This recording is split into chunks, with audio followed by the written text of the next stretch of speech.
The night was dark as ink, and a crescent moon hung low in the sky, casting eerie shadows across the winding road. Mark had never seen anything quite like it. He had just left a late-night gathering, and was now driving home along a deserted stretch of highway that led into the woods. Unbeknownst to him, the woods held secrets and a malevolent entity that hungered for his fear. Mark's tires hummed against the asphalt as he navigated the narrow road, his headlights the only beacon in the thick darkness. The car's engine rumbled with each twist and turn, echoing through the silent woods.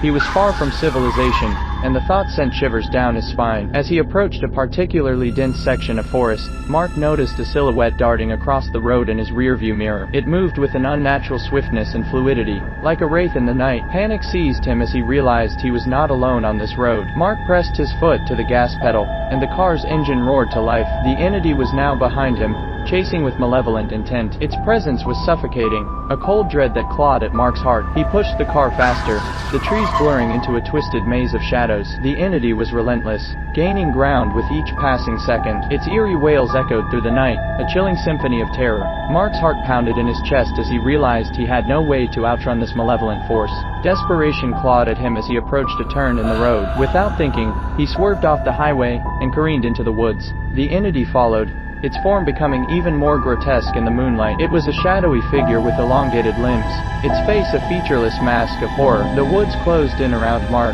the trees becoming gnarled and menacing, their branches reaching out like skeletal hands. He pushed deeper into the woods, his car's headlights cutting through the darkness.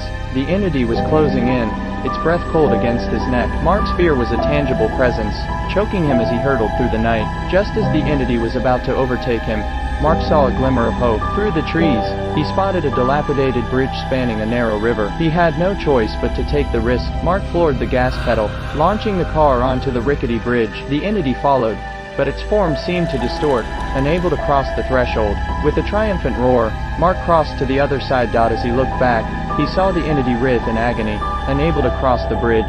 Mark had escaped, but the memory of that terrifying chase would forever haunt his dreams. Mark continued his journey home, the car's engine echoing through the night. The woods around him had returned to their serene, silent state, as if the malevolent entity had never existed. But Mark knew better. He had faced a nightmare in the darkness, a relentless terror that had pursued him through the night, and he had emerged from the midnight chase with a newfound appreciation for the light, knowing that in the darkest of moments, courage and resourcefulness could lead to salvation.